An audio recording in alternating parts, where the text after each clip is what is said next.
Pierre Poilievre has never exactly been on friendly terms with Jagmeet Singh, and after the failed no-confidence motion, it's clearer than ever why. The NDP has become the lifeline of Trudeau's struggling government, keeping him afloat. The NDP leader was just asking about why the Prime Minister gave tens of millions of dollars in corporate handouts to powerful grocery chains. Stop giving millions of dollars to corporate grocery stores.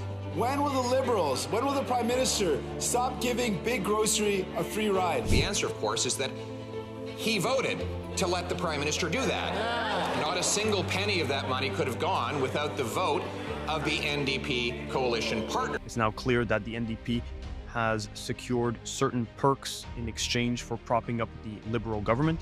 This latest move is just one example of the insurance they're providing.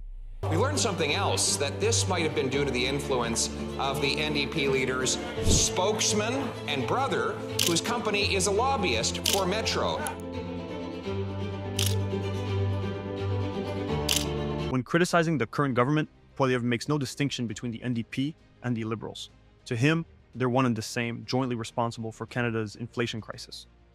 Work doesn't pay. Housing costs have doubled. We now have the worst housing costs in all of the G7. Housing is 25 to 45% more expensive in Canada than it is in the United States of America, where they have to house 8 times the people on a smaller landmass. Crime, chaos, drugs and disorder are now taking over our once safe. Last year, Poilievre blasted Singh for hiding behind the Liberals and avoiding tough questions. As expected, Singh didn't show up to respond. The question was for the NDP leader. I don't know if he's part of the government. He should be able to get up and answer questions. I don't know why he's hiding behind his Liberal bosses again. His job is to work for the people, not to work for the Prime Minister. But now we're hearing rumors, they're unconfirmed, that he's going to help the Liberals cover up this scandal by blocking the Prime Minister's chief of staff from testifying about what she knew about Beijing's assistance to the Liberal Party in multiple elections. So finally, will the NDP leader stand up and answer the question? In press talks, Poilievre paints Singh as the lifeline of the current government, claiming that without Singh's support, Canada wouldn't be facing these looming crises. Sellout Singh has signed on to a coalition, a costly coalition, to keep Trudeau in power, raising taxes, doubling housing costs, and unleashing crimes and drugs in our streets. Sellout Singh betrayed the workers who thought he would stand up for them. Instead, he has stood up for Trudeau. Singh tried to play it smart, stepping back from the coalition once he sensed even the Liberals were losing confidence in Trudeau. But Poilievre isn't letting him off that easily. He's calling on Singh to own up and push for early elections. So my message to Sellout Singh is this.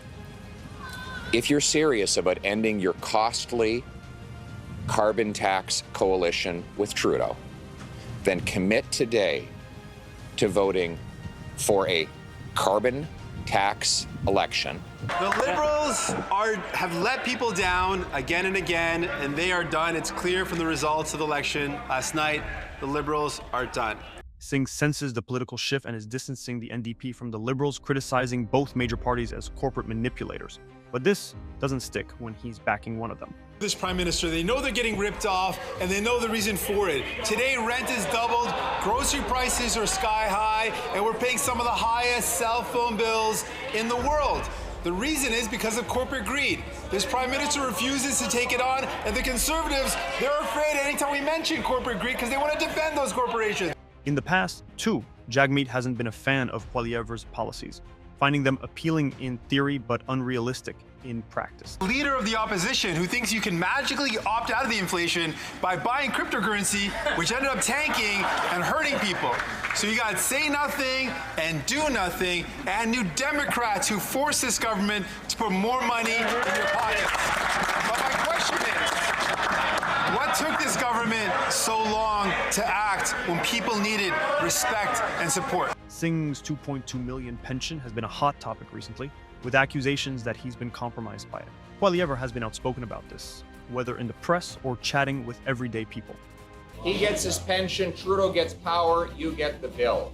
We're tired of Sellout Singh betraying us. We're tired of Justin Trudeau taxing and destroying our economy.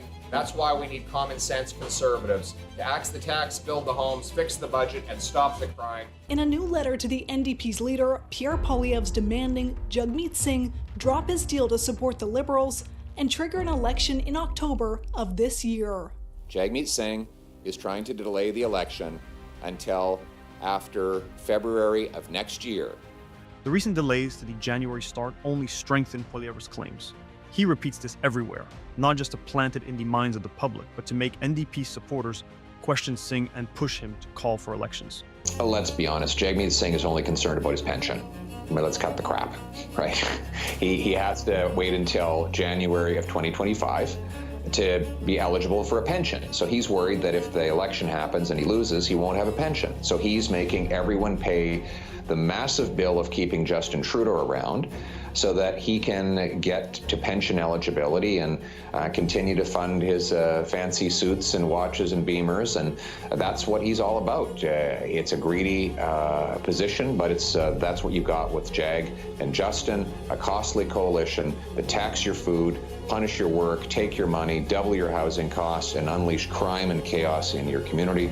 But when the carbon tax election happens, you'll be able to elect a common sense government that will axe the tax, build the homes, fix the budget, and stop the crime. It eventually paid off when Singh couldn't handle the pressure and took to social media, announcing the end of the coalition. I notified the Prime Minister that I've ripped up the supply and confidence agreement. Canadians are fighting a battle for the future of the middle class. Justin Trudeau has proven again and again he will always cave to corporate greed. The Liberals have let people down. They don't deserve another chance. Never misses a chance to slam Trudeau, and one such opportunity came when the scandal about inviting a former Nazi soldier to Parliament surfaced, sparking outrage across the country. Nazi soldier to the visit of the Ukrainian president. Now we know that he personally invited that same individual. He actually said the opposite, and he said that the former speaker had to resign over doing the exact same thing. Trudeau wasn't prepared to be caught in such a tough spot. Out of words and arguments, he resorted to lashing out at the leader of the opposition, but it only made his position weaker. The attacks that the leader of the opposition is choosing to make against the Ukrainian-Canadian Congress demonstrates the extent to which this Conservative Party no longer stands with Ukraine. They have an opportunity in just a few minutes, Mr. Speaker, to stand and vote in favor of a free trade deal that Volodymyr Zelensky himself is asking this House to pass, and he is choosing to not stand with Ukraine. With elections around the corner, do you think the NDP will risk sticking with their old Liberal pals and form a coalition government again? Drop your thoughts in the comments.